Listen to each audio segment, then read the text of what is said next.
On doit réaliser que les périodes de stress sont également des périodes qui sont des signaux de croissance. Et si on utilise l'adversité correctement, on peut grandir à travers l'adversité. Il est docteur, psychiatre et auteur.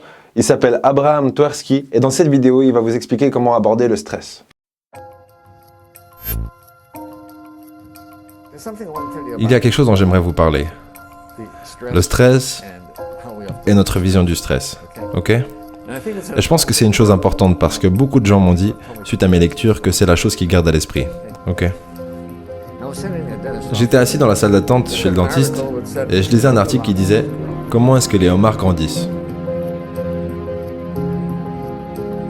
Je m'en fiche de savoir comment est-ce que les homards grandissent. Mais j'étais intéressé de savoir. Et il s'avère que le homard est un animal mou qui vit à l'intérieur d'une coquille rigide. Cette coquille rigide ne grandit pas. Alors comment est-ce que le homard grandit ? Donc, quand le homard grandit, la coquille devient très emprisonnante. Et le homard se sent sous pression et il se sent inconfortable. Alors il va sous un rocher pour se protéger des poissons prédateurs.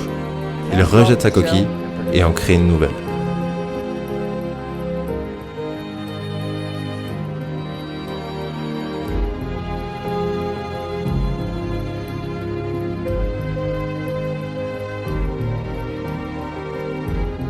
Mais à la longue, cette coquille devient inconfortable, vu que le homard continue à grandir. Du coup, de nouveau sous un rocher, et ça se répète de nombreuses fois. Le stimulus pour que le homard soit capable de grandir est qu'il doit se sentir inconfortable. Maintenant, si les homards avaient des docteurs, ils ne grandiraient jamais. Parce que dès que le homard se sentirait inconfortable, il irait chez le docteur, obtiendrait du Valium, du Percocet et se sentirait bien, sans jamais rejeter sa coquille. Donc je pense qu'on doit réaliser. On doit réaliser que les périodes de stress sont également des périodes qui sont des signaux de croissance. Et si on utilise l'adversité correctement, on peut grandir à travers l'adversité. On a tous cette tendance à fuir ce qui est désagréable, inconfortable, douloureux et stressant. Alors que si on avait une stratégie pour passer à travers, on pourrait en sortir grandi. Du coup, je vais vous donner une stratégie pour transformer le stress en excitation instantanément. Rien que ça. Du coup, le stress et l'excitation, ça a des points en commun, comme les niveaux d'adrénaline qui augmentent et les sensations corporelles qu'on peut avoir dans le ventre, etc. Du coup, ça se ressemble énormément, mais il y a aussi des points qui ne se ressemblent pas. Comme le fait que quand vous êtes stressé, vous allez avoir une posture fermée et une mauvaise respiration. A l'inverse, quand vous êtes excité, vous allez avoir une posture ouverte et une respiration profonde et assez accélérée.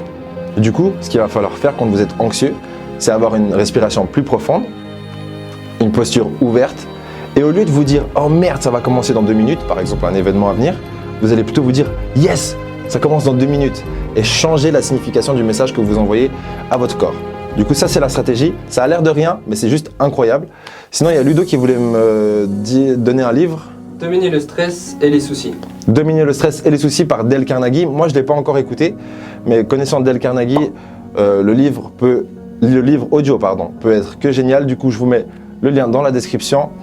Et si vous n'êtes pas encore membre sur audible.fr, ce livre sera gratuit.